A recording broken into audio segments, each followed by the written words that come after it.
देख रहे हैं दिवेश का सबसे प्रामाणिक और लोकतांत्रिक शो दंगल। जम्मू कश्मीर और दिल्ली से सटे हरियाणा के चुनाव के नतीजे 8 अक्टूबर को आएंगे, लेकिन उससे पहले ही दिल्ली के दंगल में नतीजों को लेकर लड़ाई शुरू हो चुकी है। एक तरफ आम आदमी पार्टी है तो दूसरी तरफ बीजेपी। दिल्ली शराब घोटाला मामले में तिहाड़ जेल से वापस लौटकर सीएम की कुर्सी छोड़ने के बाद How gorgeous you look in the blue. जनता की अदालत से अपनी बेगुनाही का मुहर लगवाना चाहते हैं। इसके लिए केजरीवाल ने Delhi You Vidhan Sabha must be having so many dresses. वो अगले साल होने वाले दिल्ली विधानसभा चुनाव में फिर से वही करिश्मा दोहराना चाहते हैं जो पिछले 2 बार से कर दिखाया है।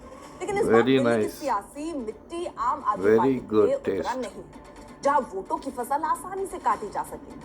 आम आदमी पार्टी को अपने काम का हिसाब देना होगा, लेकिन केजरीवाल को बीजेपी के काम का हिसाब मांग रहे हैं। केंद्र के काम के दम पर बीजेपी दिल्ली की सत्ता में बैठना चाहती है।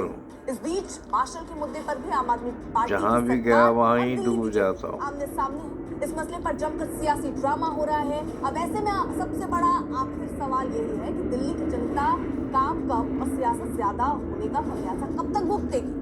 कब तक आम आदमी पार्टी और विपक्ष की सियासत में दिल्ली की जनता फंसी रहेगी? कब तक एलजी, दिल्ली सरकार और विपक्ष के त्रिकोण में लोग परेशान होते रहेंगे? आज इन्हीं सवालों पर होगी बड़ी बहस, लेकिन सबसे पहले देखिए ये खास रिपोर्ट। 22 के 22 राज्यों में बिजली मुफ्त कर दो, दिल्ली के चुनाव में मोदी जी का प्रचार करूंगा मैं। डबल इंजन का मतलब है डबल लूट।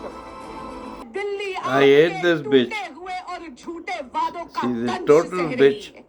आपने देखा है कि Delhi I'm sorry to be saying this, Arpita, but I post it on YouTube. This one. आप एक और बड़ा वादा करते, मुफ्त बिजली का वादा करते, और क्या हो रहा है जरा अपना बिजली का बिल उठाकर देख लीजिएगा। नाम है जनता की अदालत, लेकिन जनता गायब है, क्योंकि जनता अब उनके साथ नहीं है। जो ये विश्वास करते हैं कि हम सिर्फ ड्रामा करके की किसी भी मुद्दे पर I'm sorry, I shouldn't call anybody a bitch. और ऐसा अक्सर देखने को मिल जाता है।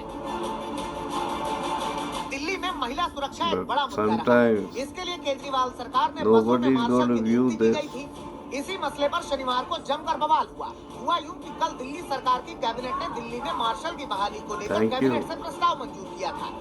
Thank you very much. Delhi के मुख्यमंत्री समेत तमाम विधायक उपराज्यपाल के घर जा रहे थे।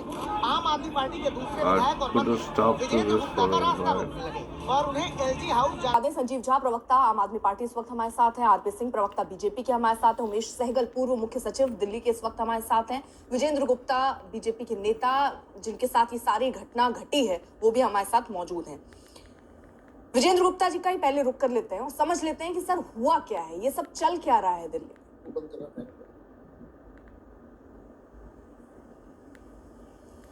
जी अर्पिता जी, आप मुझसे कुछ कह रहे हैं? जी, ये दिल्ली में चल क्या रहा है? ये किस तरीके का ड्रामा है? ये पैर पकड़े जा रहे हैं, गाड़ी में बैठ जा रहे हैं, आपको ले जा रहे हैं, आप अलग चिट्ठी लिख रहे हैं, वो अलग चिट्ठी लिख रहे हैं, चल क्या रहा है ये?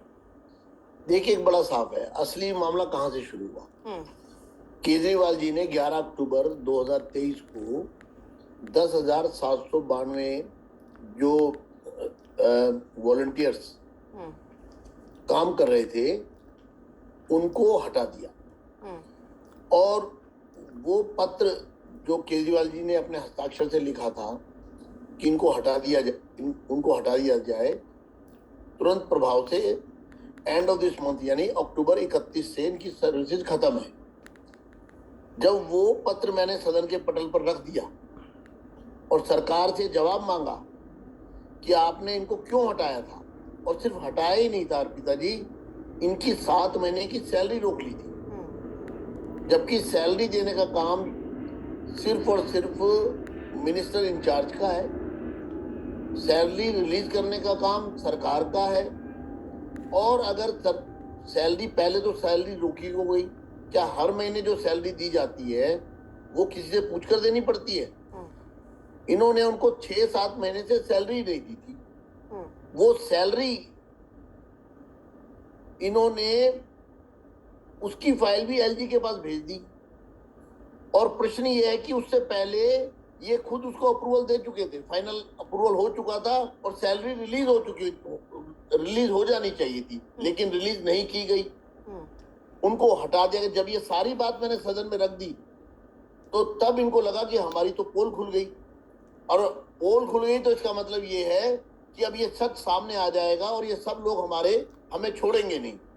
तो इन्होंने एक ड्रामा शुरू किया, और उस ड्रामे में इन्होंने ये प्रोटेस्ट करना, प्रदर्शन करना, ये देखिए नाटक कर रहे हैं, मंत्री पैर खींच रहे हैं, मेरा पैर ही खींच रहे हैं, जबकि मैं फोन मिला रहा हूँ। इन्होंने कहा कि एलजी साहब के यहाँ चलेंगे। मैंने कहा चलिए ठीक है, एलजी के चलते हैं अगर आपको ऐसा लगता है।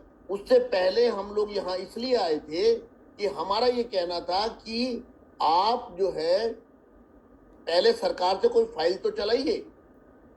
सहगल साहब यहाँ बैठे हैं, आप उनसे पूछ सकते हैं कि एलजी को ऑन इज ओन कोई भी काम करने का अधिकार नहीं है जब तक कि सरकार की तरफ से कोई प्रस्ताव नहीं आएगा।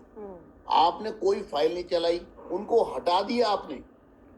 मैं फिर खुलकर कह रहा हूं कि 10,792 जो ये थे वॉलंटियर्स, इनको हटाया गया। और उसके बाद सर इसमें भी ना शुरू से शुरू करते हैं। आपने कहा इनको हटा दिया गया, मुझे बताइए ना कैसे हटा दिया? केजरीवाल ने खुद हटाया। केजरीवाल ने अपने तरीके से ही फैसला ले लिया या एलजी साहब ने कहा था? देखिए, एलजी साहब ने ऑब्जेक्शन जताया था, उसके बाद हुआ ना सर?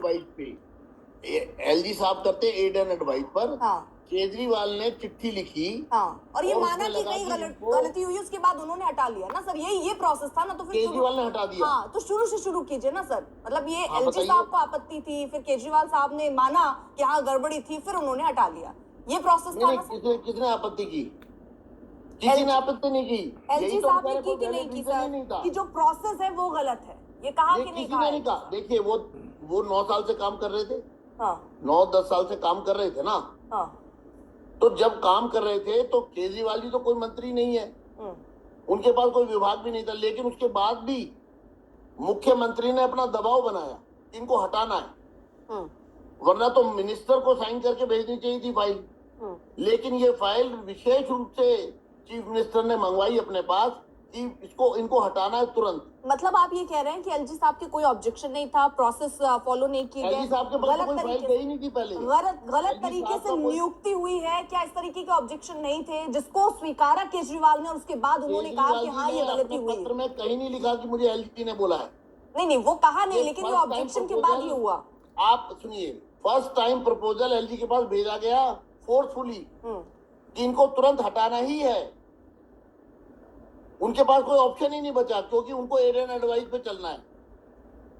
और इन्होंने उनको हटाया, और सिर्फ हटाया नहीं, पहले 7 महीने तक सैलरी नहीं दी, उनको तड़पाया, पिलर टू पोस्ट वो घूमते रहे। हाँ। और उसके बाद इनकी नौकरी खा गए।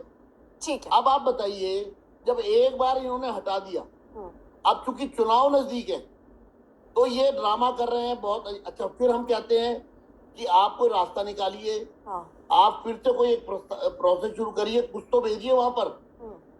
एलजी साहब से हम भी बात करेंगे, और हम कल मैंने ही टाइम लिया था एलजी साहब से, ये भी मैं आपको बता दूं। ठीक है।